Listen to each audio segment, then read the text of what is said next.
Hey, welcome! Today, we are diving deep into a really old text, one of the oldest in the world, actually, and we're going to try to unravel this wild historical puzzle, a story about technology that feels like it's thousands of years ahead of its time. Let's get right into it. So, let's just jump in with a huge question. What if the Iron Age started 3,000 years early?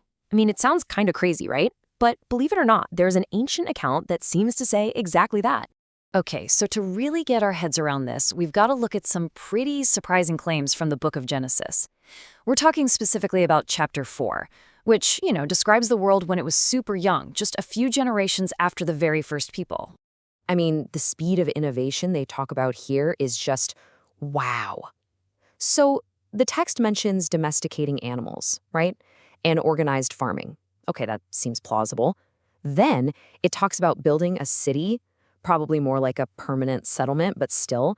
It even gets into inventing musical instruments, like harps and pipes. But then, it gets to metallurgy, and not just any metal. We're talking bronze and iron. And this right here is the heart of the puzzle. The text says there was this guy, Tubal-Cain, who was a master craftsman in both bronze and iron.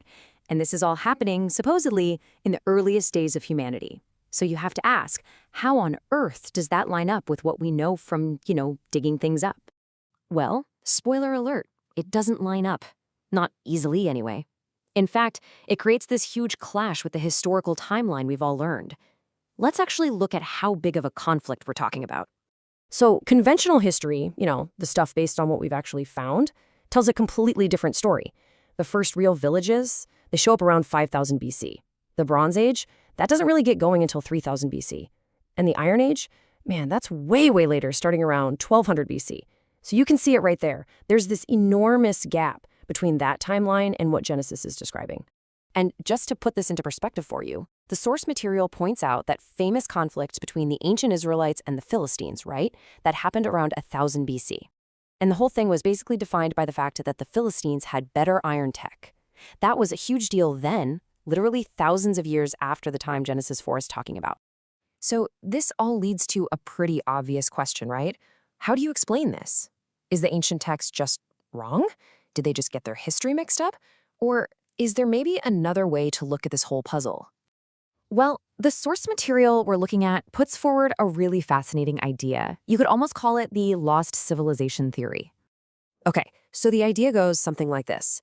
What if there was this advanced civilization before the Great Flood that's described in Genesis, a culture that actually figured out all this stuff, bronze, iron, you name it. But all the evidence for it was either wiped out in the flood, or we just haven't found it yet. The theory suggests that after that event, humanity had to basically start from scratch and rediscover all this lost knowledge over thousands of years. And this brings up a really key point the source makes about how we even study history. Archaeology it's just fragments. We only have these tiny little pieces of the past to work with. So the argument is, hey, just because we haven't found a bunch of iron tools from that era doesn't automatically prove it never happened. The old saying, right? Absence of evidence isn't always evidence of absence.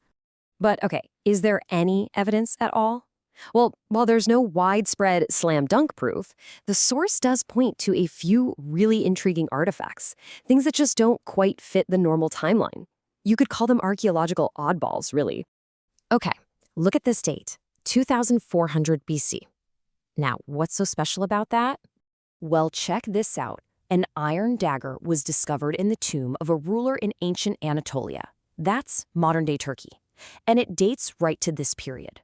That is more than 1,000 years before the Iron Age was supposed to have started there. 1,000 years? All right, want to go back even further? Let's talk 4000 BC.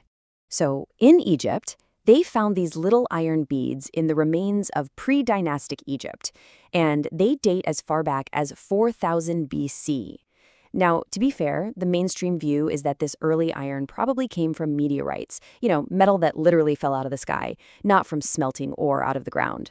But still, it shows that the material was known, and people were working with it almost 2,000 years before the Iron Age officially kicked off.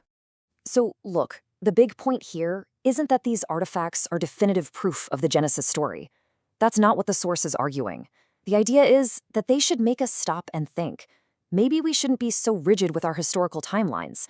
The past might just be a whole lot more complicated than we give it credit for.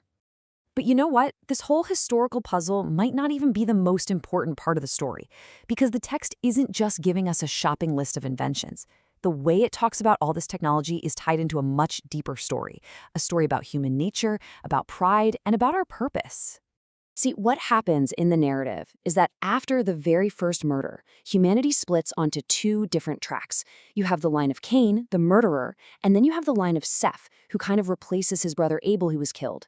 And this split, it's absolutely key to understanding everything.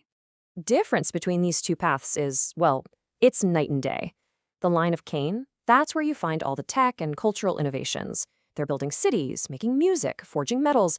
It's all presented as these great achievements of human self-sufficiency. But the line of Seth, it's completely different. It's not defined by what it builds, but by its spiritual focus, by its role in what the text presents as this grand story of redemption. And this all comes to a head with a guy named Lamech, who's a descendant of Cain. It's no accident that right after the text tells us about Tubal-Cain forging bronze and iron, Lamech pops up with this boastful poem. Some people call it the Song of the Sword. He brags that he killed a guy just for hurting him, and he claims he's going to get revenge 77 times worse than Cain ever did. The source connects these two things directly. The moment humans get their hands on better weapons, they immediately use them to ramp up violence and pride.